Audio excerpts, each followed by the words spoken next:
Deixa eu marcar aqui o tempo para não ficar grande demais. O meu relógio aqui são 8 horas ou 20 horas e 3 minutos, ok? Boa noite a todos, graça e paz, meus amados. Para mim é uma satisfação enorme estar aqui sempre podendo contribuir, né, com a palavra de Deus, que é o mais importante. Apesar dos meus erros, dos meus pecados, né, Deus, ele tem sido misericordioso para comigo, ok? E como de costume, como de praxe, né, para quem não vem acompanhando, para quem talvez vá assistir hoje, esse ano a gente está com uma série de temas que vamos abordar sobre as seitas existentes aqui em nosso país, ok? Então vai ser uma série de estudos sobre determinadas religiões ou sobre determinados segmentos, né, que se dizem cristãs, mas que quando a gente vai olhar o seu compêndio teológico, a gente vê claramente que não tem nada a ver com o cristianismo bíblico, com o cristianismo que a palavra de Deus aqui ela nos traz. Então, durante esse ano, pela misericórdia de Deus, né, e segundo eu tenho colocado aqui o meu empenho em aprender sobre esses assuntos através desses materiais que eu tenho aqui em mãos, hoje a gente vai fazer uso desse material aqui, ok? A gente vinha fazendo muito uso do outro livrozinho pequenininho. Ele se encontra por aqui em algum lugar. Mas agora hoje a gente vai abordar uma questão muito interessante. Esse livro aqui, ele se propôs a trazer um conteúdo bem mais claro, bem mais amplo, porque a gente aqui pode debater e conversar um pouquinho, tá ok? Então, como eu vim aqui falando no início, a gente vem propondo esses estudos durante esse ano, chamando de apologética, ou seja, apologia, defesa da fé, ok? E a gente a gente iniciou já 4 semanas atrás sobre o espiritismo, né? Para quem conhece aí, para quem se identifica, né, muito com esse tipo de religião, de segmento religioso, ok? O espiritismo, principalmente o espiritismo kardecista, né? Ele se camufla muito e se passa por uma pseudo-religião cristã, certo? Mas pelo que nós já abordamos aqui desde o início, a gente viu aí que de cristã ela não tem nada, ok? Então, para quem não acompanhou, para quem está vendo agora, eu recomendo que você volte aí no meu canal, no YouTube, aí, nas aulas anteriores. Essa parece que, se eu não me engano, essa parece que já vai ser a 5ª aula. Eu creio que vai ser a 5ª e a última, ok?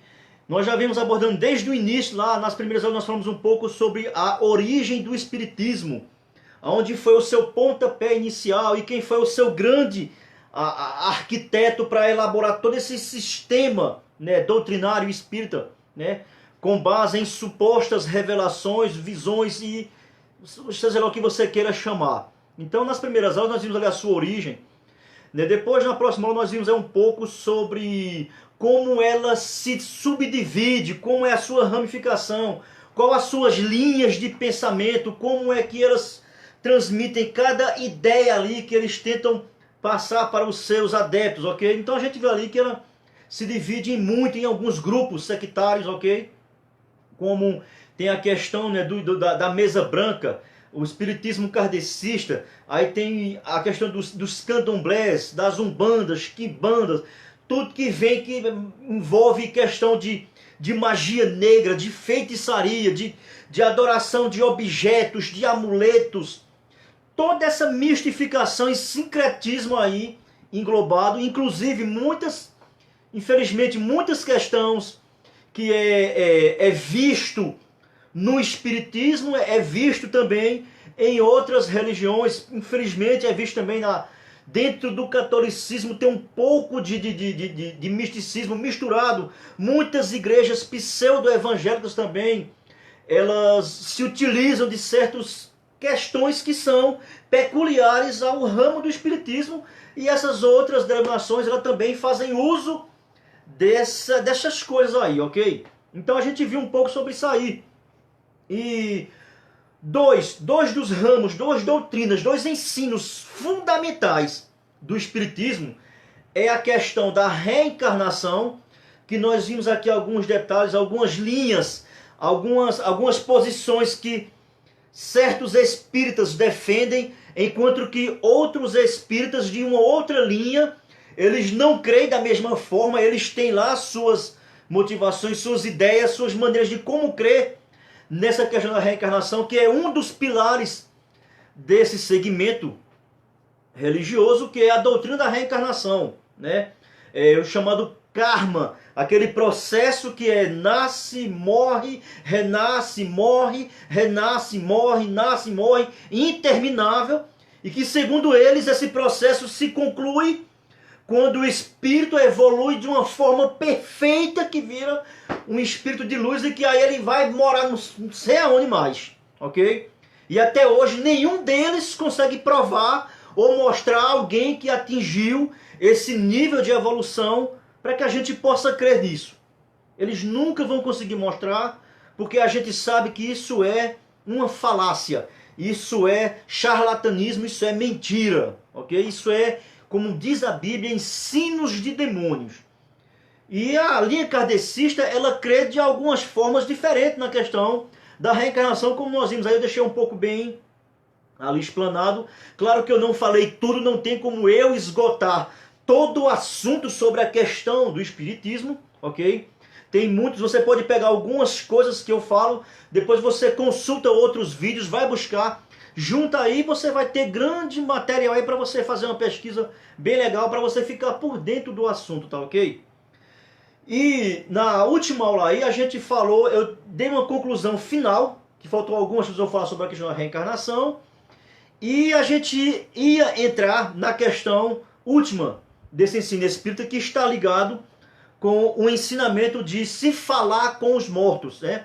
A invocação de mortos, ou a comunicação com os espíritos desencarnados, ou seja, de pessoas que já morreram, que seu espírito anda por aí vagando como desempregado, ou então um vagabundo que não tem o que fazer. Desculpe a minha linguagem aqui um pouco grossa, é porque tem hora que eu não consigo me conter com tanto charlatanismo que a gente tem visto no mundo aí fora, tá ok? Então hoje, né, segundo aqui o tempo for aqui acessível, hoje a gente vai tentar explanar um pouco sobre essa doutrina ensinada pelo Espiritismo, que é a doutrina que ensina a comunicação com os mortos, falar com espíritos desencarnados, tá ok? Então, uma pergunta que é bastante crucial a gente primeiro fazer logo de antemão, a pergunta é: como é que se encontra o estado da pessoa que já faleceu, uma pessoa que já morreu? Então, em que estado essa pessoa se encontra segundo a palavra de Deus? Segundo o que a Bíblia fala sobre esse estado, que na área teológica a gente usa alguns termos para definir certas terminologias teológicas, a palavra é essa, ok? Para definir certos assuntos. Então, a gente usa na teologia uma expressão chamada estado intermediário. O que é o estado intermediário? É o estado a qual todos os mortos agora, de Adão até hoje, eles se encontram nesse local, ok? Apesar de aí algumas questões diferentes de pensamento, né? Que uns têm que estar em um local, outros têm uma posição um pouco similar, mas que é uma outra região, devido a algumas passagens que a Bíblia aqui, por exemplo, nos mostra. Por exemplo, no Antigo Testamento, na época dos povos antigos lá, eles se tinham a ideia de que todos, quando morriam, iam para uma mesma região, certo? Que a Bíblia, ela usa algumas terminologias para designar esses locais, devido à questão de cultura, linguística e tudo isso que tem a ver com a influência daquela época. Por exemplo, a Bíblia usa uma terminologia chamada abismo. O que é o abismo, né? A Bíblia usa também uma expressão chamada de mansão dos mortos. Ela usa uma expressão também do hebraico, né, chamado Siol ou Sheol, como você queira pronunciar, depende da sua dicção. Uns pronunciam Sheol, outros pronunciam Siol. Tanto faz um como o outro. Quem entende do assunto vai entender o que essa palavra significa. Por exemplo, o Novo Testamento, quando escrito em grego, os escritores, eles pegaram essas palavras do hebraico e ao traduzirem para o grego, né, a palavra inferno, que em hebraico pode ser Sheol ou Guiena. No grego a palavra é Hades. Então, por isso que você ver muitos filmes que estão baseados em mitologia grega, né? Por exemplo, uma Fúria de Titãs. Esse filme aí da Fúria de Titãs que tem lá Zeus como Deus Supremo que comanda todo o Olimpo, arrodeado de outros deuses menores como Poseidon, Diana e por aí vai, ok? Então, e tem os deuses que, segundo essa mitologia, né, coabitaram com seres humanos e aí nasceram semideuses. Por exemplo, a história desse filme de Fúria de Titãs, né, que tem lá um semideus chamado Perseus, né, que ele é quem tem que fazer essa missão lá para salvar a Cassiopeia, se não me engano, parece que é Cassiopeia, a filha do rei lá, e é toda uma história mitológica lá, ok?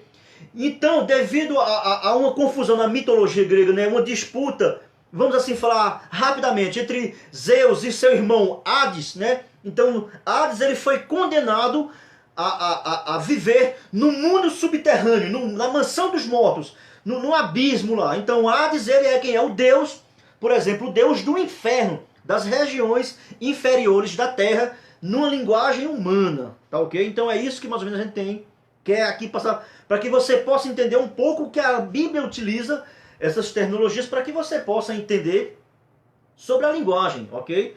Porque são palavras que são palavras arcaicas e que hoje, no nosso contexto, parece não fazer um certo sentido, ok?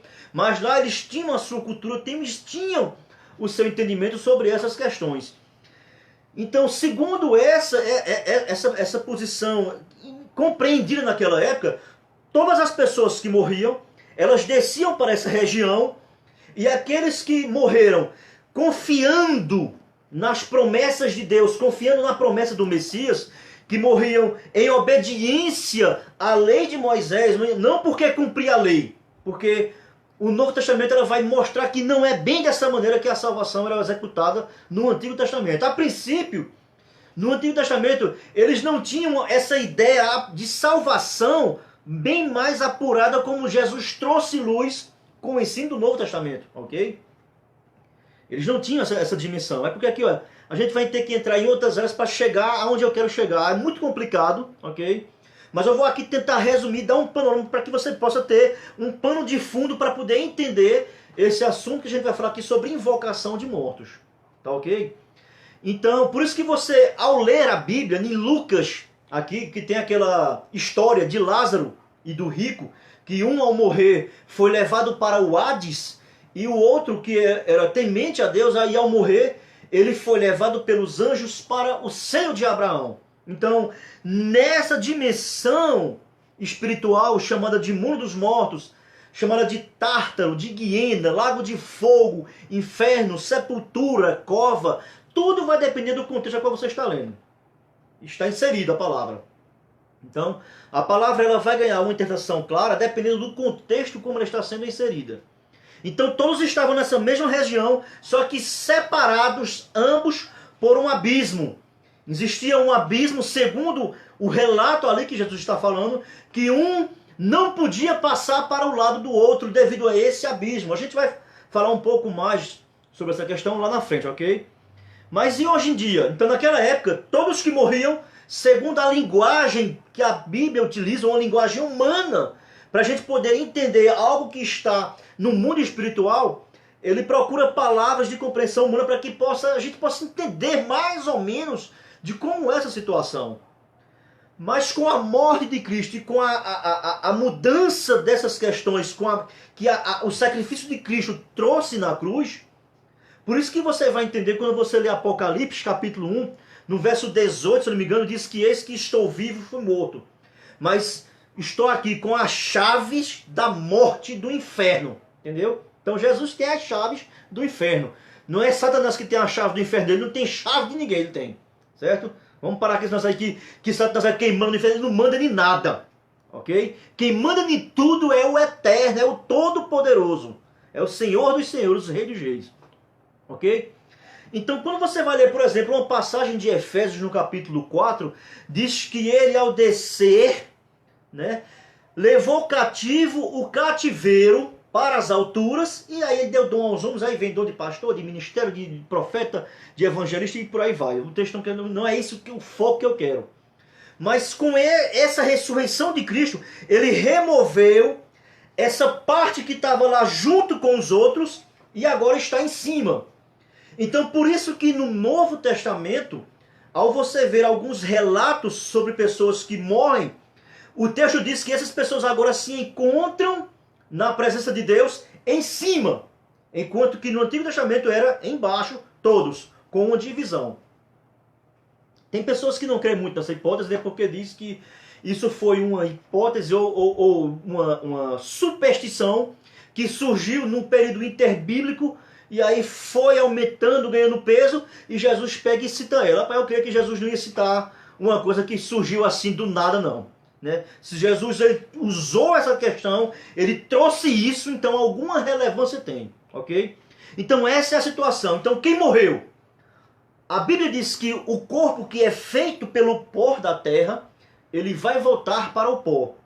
E o espírito, que é o fôlego de vida, que dá força, sustento a esse corpo, ele volta para Deus. Ok? Essa é a situação dos mortos, segundo o relato bíblico. Então a gente vai entrar aqui agora um pouco. Agora eu dei esse plano de fundo para que você possa entender. Então, segundo isso que eu mostrei, que eu trouxe aqui agora, então, a pergunta é possível se comunicar com essa pessoa que já morreu e que seu espírito não está mais presente? Segundo o relato bíblico, ele voltou para Deus. Mas segundo o ensinamento espírita, que vai contra o ensinamento de Cristo, o ensinamento da palavra de Deus, os supostos espíritos desencarnados, eles estão vagando por aí afora. E você pode conversar com eles. E aí, como é que fica agora essa situação? Será que isso realmente é uma coisa que pode acontecer, é viável? Isso tem alguma questão benéfica para aquele que está se utilizando desse tipo de prática? Ok? A gente vai ler aqui uma questão que eu acho muito interessante. Primeiro aqui, ó, se vai aqui nessa área, a gente lê aqui algumas passagens. Por exemplo, como Eclesiastes, não precisa a gente ler, mas eu vou dar aqui as referências, caso você queira anotar e ler, pesquisar, você por si só, para não ficar apenas nas minhas palavras, ok? Por exemplo, ó, Eclesiastes capítulo 9, versículos 5 e 6, diz que o pó vai voltar ao pó e o espírito vai voltar para Deus que o deu. O Salmo 88, essas passagens que eu estou aqui citando, eu citei elas e expliquei na aula anterior, só para relembrar, ok? Também fala de que aqueles que descem a cova ao lugar de trevas, lá diz que é lugar de trevas, escuridão total. Eles não têm mais parte alguma com os vivos aqui na terra. Eles não têm parte. Diz que lá é lugar de densa escuridão, nas trevas. A própria Bíblia usa essa terminologia, claro que de uma forma figurada para dar ênfase ao que ele quer transmitir. E o próprio Jó também disse, né, que não há como voltar aquele que já partiu, não tem como ele voltar, ok? Isso, claro, inserido cada um dentro do seu contexto, dentro da sua análise textual, ok? Então aqui o livro aqui para a gente refutar logo aqui de vez, bater de frente com esse ensinamento herético de invocação ou a suposta comunicação com quem já morreu. O autor aqui do livro aqui, ele vai aqui usar um texto que é muito interessante e que é um texto que é utilizado muito. Meu relógio como é que tá? É meu cronômetro para marcar aqui o tempo. Esse texto, ele é um texto muito utilizado pelos espíritas para darem vazão, né, de que a Bíblia, ela permite, ela ensina porque há comunicação entre vivos e mortos. Então, para que a gente possa ficar por dentro do assunto, eu vou aqui ler esse texto. Caso você queira me acompanhar, se você tiver aí de posse de uma Bíblia, por gentileza, você pode abrir aí e ler junto comigo. Esse texto que mostra essa suposta comunicação está inserido na Bíblia, ok? Mas antes de lermos aqui esse texto, vamos fazer aqui uma pequena exposição da seguinte maneira. Primeiro, o Antigo Testamento, ele teve seus escritores em muitas de suas partes. Mas muitos deles, ao escreverem os relatos bíblicos inspirados por Deus, eles não chegaram, por exemplo, a concluir o livro por inteiro, né? E aí outra pessoa, ou copista, ou escriba, versado no assunto e escolhido por uma elite de judeus compromissados com a verdade de Deus, escolhia essas pessoas para que eles dessem continuidade. Ou então até mesmo o autor principal, ele já escolhia uma pessoa para que essa pessoa terminasse aquele livro em dias futuros. Por exemplo, é o que possivelmente, escute bem o que eu vou dizer para que você não distorça minhas palavras. A gente vai trabalhar aqui muito com questão de teses. E as teses, elas podem ter erros, mas também elas podem ter margens para erros e margens para acerto, tá ok? Então, por exemplo, o livro de Samuel, o profeta Samuel, né, ele é considerado como um dos primeiros profetas, até ele é intitulado como professor dos profetas, porque em sua época já existia uma escola de profetas. Então, segundo os bibliógrafos, Samuel possivelmente foi quem escreveu o seu próprio livro, intitulado pelo seu próprio nome. A gente está aqui em 1 Samuel, capítulo 28. Só que lembrando o quê? Que detalhe? Existem algumas variantes. Quando dá essa pausa é porque a internet cai, aí dá essa pausa, ok? Então, voltando. Segundo algumas críticas textuais, ok? A gente tem que levar em consideração, ou seja, a perspectiva do livro, primeiro, a perspectiva do autor, segundo, o objetivo que esse livro propõe na sua narrativa, o seu público-alvo, a sua questão política, econômica, cultural, religiosa, várias questões têm que ser analisadas para que a gente possa entender mais aprofundado o que o livro quer transmitir, tá ok? Por exemplo, segundo os grandes estudiosos, eles chegam à conclusão que possivelmente Samuel ele não escreveu todo o livro cujo o livro tem o seu nome. Porque no capítulo 28 aqui, Samuel já fazia tempo que tinha falecido. E ele não poderia escrever sobre a sua morte. É estranho isso. Como também é de grande acordo que não foi Moisés, por exemplo, que terminou de escrever o livro de Deuteronômio. Né? A maioria em peso chega à conclusão que foi o seu sucessor que ficou em seu lugar, como o próprio Josué. Então aqui, possivelmente, nessa perspectiva e com esse pano de fundo que eu quero trazer, né, escribas ou pessoas depois de Samuel, eles acharam importante essa narrativa e eles deram continuidade a escrever até para servir como subsídio e auxílio para as futuras gerações que viriam a conhecer as histórias que os reis tiveram aqui na terra do povo de Israel e do povo dos povos judeus. Tá ok? Desculpa, eu estou falando um pouco rápido, né? É porque eu quero tentar transmitir tudo hoje. Para que a gente não fique se estendendo demais. Tá ok? Então, resumindo. Então, esse trecho aqui do capítulo 28 de 1 Samuel, ela tem algumas ou várias complicações. A princípio, o próprio texto em si, ele contém aqui 25 versículos. Mas detalhes, os grandes estudiosos, eles mesmos ficam divididos entre si sobre essa questão aqui. Até porque a passagem ela não tem uma clareza total, muito clara, devido a essa situação muito complexa. Então, em si, esse texto ele já é obscuro. Estudiosos, eu não sou um cara lá, essas coisas, eu sou pequenininho, eu sou o dedo midinho, perto de muitos caras que estão um nível muito superior acima de mim. Ok? Então até eles mesmos chegam a conclusões de que é uma passagem muito problemática e que ela, às vezes, não esclarece o suficiente para que você tenha uma compreensão total do assunto. Mas também, ela não deixa você também com tanta dúvida a ponto de você desacreditar do texto bíblico. Tá ok? Por exemplo, grandes pais da igreja, segundo o entendimento que eles tiveram, por exemplo, Justino Martim, né? Pronto, segundo Justino Martim, que foi um dos pais da igreja na época, grande apologeta, ele cria que realmente, nessa passagem aqui, foi Samuel que apareceu. Ele crê que foi Samuel que apareceu. Vamos aqui dar outro nome. Orígenes, por exemplo. Orígenes também é outro grande pai da igreja do ano 180 e pouco até o ano 250 e pouco. Orígenes, um grande teólogo da época.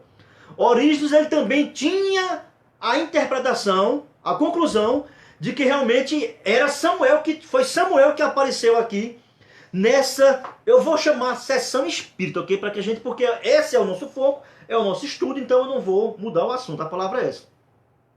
Mas aqui de forma figurada, metafórica. Então, para a origem daqui também foi Samuel que apareceu aqui, ok? Mas quando a gente vai ver, por exemplo, outros grandes nomes do pai da igreja, por exemplo, Tertuliano, né? Tertuliano era um pai latino, ou era pai grego, não lembro mais agora, sei que era um pai da igreja.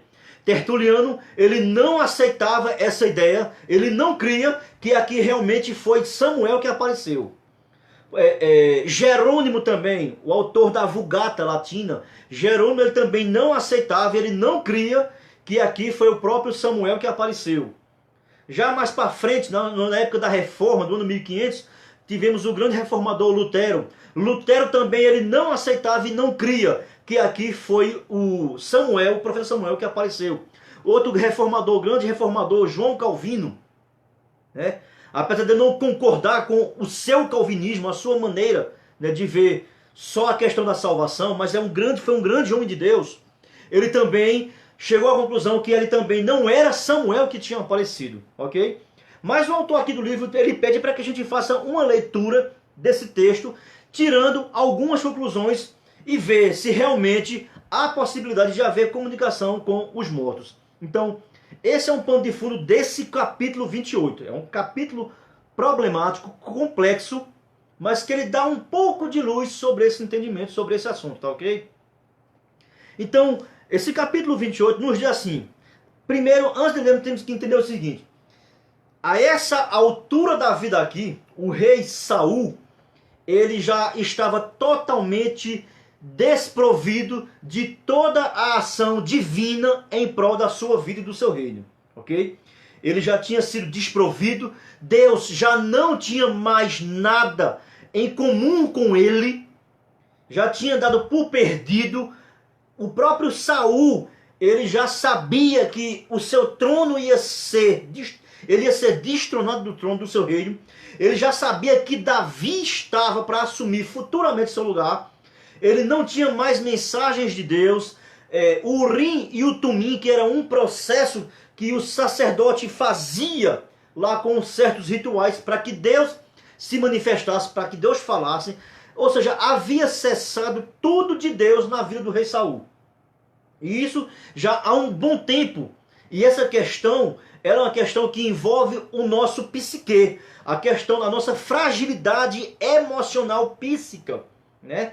Devido a essa situação que ele se encontrava. Então, esse era mais ou menos o quadro a qual Samuel se encontrava. É o que o texto vai nos transmitir. Então, a gente já vai lendo, ao mesmo tempo vai aqui fazendo alguns comentários para a gente entender o que o texto quer dizer, tá ok? Lembrando que eu não tenho a capacidade aqui de esgotar o assunto e fechar com chave de ouro. Não, aqui é o bam, eu fiz tudo. Não, não sou capaz disso. Sou apenas um cara curioso e estou aqui me atrevendo a trazer isso aqui para vocês, tá ok? Então diz assim, versículo 1. Aconteceu naqueles dias, essa expressão naqueles dias se refere a um período de tempo, ok? Que, juntando os filisteus, os seus exércitos, para o quê? Para a peleja, para fazer guerra contra Israel. Ou seja, começou a haver ali uma inquietação e os exércitos inimigos de Israel, vendo a fragilidade de um rei de Israel, eles começaram a se equipar e avançar e cercar para lutarem e pelejarem contra o rei de Israel. Eles viram que o reino de Israel já estava sem a presença divina do Deus de Israel, se sentiam frágeis porque os filisteus sabiam que quando Deus estava junto com eles, não havia inimigo que pudesse derrotar Israel. Mas ao verem agora a situação que o reino se encontrava, eles disseram, a gente agora pode acabar com o rei de Israel e tomar de novo a nossa terra. Colocando aqui, a gente como se fosse a gente entrando nessa cena. Estou aqui vendo uma encenação para que a gente possa se aprofundar no texto, ok? Então vai assim, ó. Aí disse Aques a Davi. Aques era um rei inimigo, certo? Mas nessa altura do campeonato, Davi, de tanto fugir de Saul, ele se aliou com o seu próprio inimigo. O inimigo do meu inimigo é meu amigo. Não tem aquele ditado popular, né? Então, olha o que foi que o rei de Aques, que era contra o rei de Davi, o rei de Israel, ele disse para Davi, olha o que ele disse para Davi, ó. Fique sabendo que comigo, ó, sairás a peleja, tu e os teus homens. Ou seja, o rei olhou para assim, ó, Davi, eu sei, nós vamos lutar contra o seu povo. Porém, você vai ter que lutar junto comigo. Você e o seu pequeno exército estará aliado comigo para juntos acabarmos com Israel. E Davi, gente, vamos lá. Estranho, não parece estranho? Davi concordar com um rei inimigo, um reino destruidor do seu povo, mas ele estava nesse momento aliado com o seu inimigo. Coisa estranha, não é interessante, ó? Então disse Davi a Atos, ó, assim saberás quanto pode o teu servo fazer. Você já disse, com certeza eu vou fazer muita coisa, você vai ver a capacidade que eu tenho, a minha fidelidade contigo. Então, ó, assim sabe. Então, olha o que foi que disse Aques a Davi. Então, olha o que foi que o rei respondeu a Davi, ó. Por isso, ó, te farei minha guarda pessoal para sempre. Ou seja, o rei Aques tinha uma confiança e um conhecimento sobre a capacidade de Davi como um grande guerreiro. Assim, ó, você é um cara muito guerreiro, você vai ser a minha guarda pessoal nessa batalha. Certo? Então vamos lá, versículo 3. Ó. Vai agora relatar a situação a qual se encontrava o povo de Israel. Versículo 1 e 2 mostra como foi o planejamento para esse ataque e eles se equiparando. Mas a partir do versículo 2 agora vai mostrar já o contrário agora. A situação a qual se encontrava o rei Saul e todo o Israel. Como é que eles se encontravam? Ó, já Samuel era morto e todo Israel o tinham chorado e o tinha sepultado em Ramá, que era a sua cidade, ponto e vírgula. Ou seja, naquela época era costume local. Quando morria pessoa, ente querido, o luto lá era no mínimo 30 dias. 30 dias. Só que detalhe, já fazia 30 dias que Samuel tinha morrido. Então já fazia 30 dias que Saul não tinha mais a presença física do seu profeta particular, a qual trazia a mensagem de Deus. 30 dias, certo? 30. Só que detalhe, 30 dias é que o profeta morreu, mas já fazia muito mais tempo que o profeta já não ia mais ao encontro de Saul para trazer a mensagem de Deus para ele. Então, podemos botar muito mais de 60 ou até 3 meses para ir, 90 dias. Já sem receber mais mensagem de Deus. Então, olha o desespero emocional a qual esse cara já se encontrava. Eu estou aqui lançando perguntas para você refletir sobre o texto. É isso que acontece nas sessões espíritas, irmão. Se você não sabe. As pessoas que procuram esse tipo de prática, elas estão com o seu emocional já muito deturpado, sofrido, cansado, desesperançado, a ponto de qualquer notícia que venha lhe trazer refrigério, seja lá de onde ela vier, mas se ela acalentar e trouxer descanso para o espírito, para a alma, você se satisfaz, independente de ser verdade e mentira de onde ela venha. É isso que acontece na realidade. É isso que o Saul se encontrava nessa época. Esse é o pano de fundo para você encontrar a reação que Saul e que eles se encontravam. Então, devido a isso aí, ó, só que acontece o seguinte: quando você vai ler Deuteronômio, há uma advertência para que o povo de Israel não tivesse contato com as pessoas que eram adeptas dessas práticas de feitiçaria, de comunicação. Eu expliquei isso na aula passada, então não vou perder tempo explicando de novo. Ou seja, então Saul, nessa questão, ele foi fiel com Deus. Ele, ao assumir o reino, ele destronou, mandou devastar, acabar com todo tipo de gente que fazia essas práticas aí de magia negra em todo o seu território. Ele mandou destruir, matar todos, certo? Só que agora, olha o que vai dizer o texto, vê só. Ele foi enterrado, né? Samuel foi enterrado em Ramá, né, na sua cidade, ó. Só que aqui, ó. Só que aqui ele vai abrir aqui um leque, o escritor. Outro detalhe interessante é que esse texto, ele parece estar meio que desfragmentado, como se as partes estivessem em locais diferentes e que parece que às vezes confunde o entendimento do texto. Então é bom você ter essa noção do texto, ok? Porque o texto aqui que eu estou lendo agora vai continuar da seguinte maneira, no versículo 3 ainda, ó. Saul, eu relatei aqui, o texto relata que o pessoal estava em luto, né, lá, devido à morte de Samuel, e ele foi enterrado em sua cidade. Só que o texto que eu estou dizendo é o seguinte agora, olha o que o texto agora vai mencionar, ó. Saul havia desterrado os médiuns, os que praticam essa questão aí, tá vendo aí, ó. A palavra desterrado é destruído, mandado embora, acabado, matado, é isso aí, ok, ó. Médios e os adivinhos. Então havia uma ordem do próprio rei, segundo ele obedeceu a uma ordem divina dada pela lei de Moisés, que não poderia ter. Então naquela região ali, todos, não existiam mais quem fazia esse tipo de prática. Entre aspas. Porque, olha só, ajuntaram-se os filisteus, ó, e vieram acampar-se em Sunem. Então, enquanto o povo estava desesperançoso, o rei, sem haver mais comunicação com Deus, o exército inimigo chega se aproximando, chegando lá junto dele lá. Ó, ajuntou Saul a todo o Israel, ó, e se acamparam em Giboá. Então ele também juntou a sua equipe e se fizeram também um cerco e ficaram em um local, vamos assim dizer, um campo estratégico, ok? Isso foi o que ele fez, ó. Vendo Saul, então Saul, ao observar o acampamento dos filisteus, ele tomou uma posição de estratégia também, mas onde ele estava, deu para ele ver o seu exército inimigo. E o texto aqui vai dizer que ele, ao ver esse exército, ele ficou desesperançado, ele ficou terrivelmente com medo, espantado, é o que diz aqui o texto. Olha só, vendo Saul ao acampamento dos filisteus, foi tomado de medo. Ele olhou assim, tamo frito, tamo ferrado. E agora? Como é que vai ser essa questão aí agora? Muito se estremeceu o seu coração. A palavra coração aqui não se refere ao órgão, mas ser o homem interior. Por dentro ele ficou muito estremecido. Olha a ideia. Então, devido ao seu estado emocional, a situação que ele se encontrava, olha a ideia que esse cara teve. Ou seja, quando estamos em um momento de desequilíbrio emocional, qualquer coisa é válida para aliviar as dores. É isso que o texto vai dizer. Escuta só. Consultou Saul ao Senhor. Ele viu aquele... Então vou buscar Deus. Ele foi buscar Deus. Resultado, porém, o Senhor não respondeu. Por quê?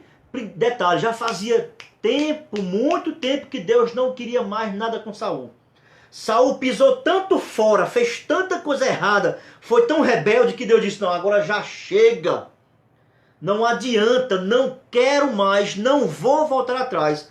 Olha aí, a gente não fica dizendo o tempo todo que Deus é misericordioso. Não, é claro, meu amigo, é claro que a gente tem que ter essa convicção, essa esperança. Mas há situações que já é tarde demais, já era, meu irmão. Mas é lamentável, porque a Bíblia diz lá em Lamentações, capítulo 3, versículo 22, que diz que as misericórdias do Senhor são as causas de não sermos consumidos. Porque elas são infinitas, elas se renovam a cada dia. Mas, por incrível que pareça, irmão, há um tempo a qual Deus também tem o seu tempo de limite, e foi o que Saul fez.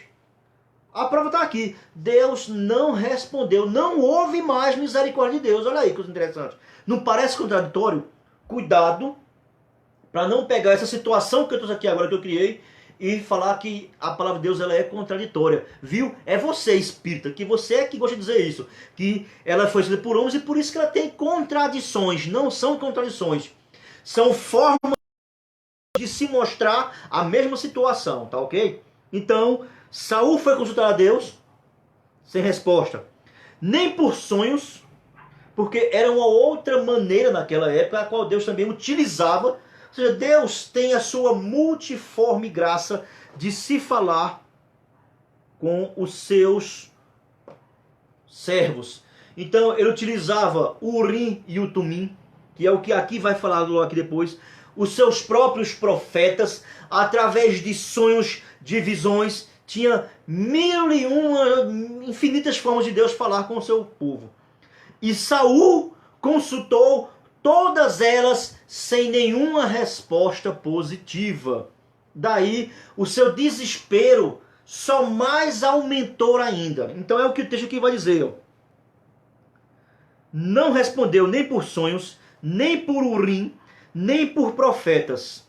Então ele foi levado pelo seu espírito, ok? Não predestinado por Deus, mas pelo seu espírito de buscar resposta para que houvesse ali um alívio, uma restauração. Olha o que ele vai fazer. Então disse Saul aos seus servos. Guarde bem aqui essa palavra, servos. Saul não estava sozinho. Ó. Apontai-me uma mulher que seja médium. Olha que coisa interessante, olha o desespero.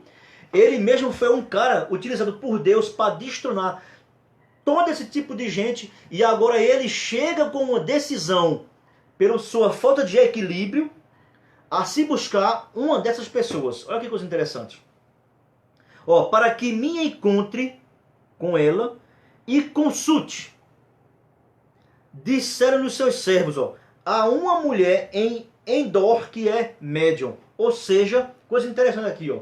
A gente por aqui conjecturar algumas questões. O texto diz que Saul mandou acabar com tudo. Porém aqui, ó, nós encontramos aqui uma remanescente. Ou seja, essa mulher talvez ela deve ter sido muito esperta. Na época, ela ao descobrir, ao saber que Saul estava mandando matar e caçar e destruir todas elas, ela possivelmente ela se recolheu e viveu disfarçadamente como se fosse uma pessoa comum, como se não fosse uma médium. Talvez essa seja uma conjectura que possa ser válida para dar a entender porque ainda existia médios. Né? Ou Saul se contentou com uma grande maioria que ele desfez, e talvez isso aí levantou temor nos outros e eles pararam com as suas práticas. É o que pode ser possível devido a essa nossa leitura aqui, porque aqui foi encontrada uma mulher. E aí, o que é que vai acontecer agora com esse texto? Vamos lá, olha. Saul disfarçou-se. Ele se descaracterizou dos seus trajes reais, vamos assim dizer, vestiu uma roupa comum qualquer daquela época e foi em busca dessa mulher. É o que o texto vai dizer, ó. Vestiu outras roupas e se foi, ó. E com ele 2 homens, vírgula. 2 homens. Então aqui é onde entra uma... Eu abro aqui um parênteses para dizer o seguinte. Então,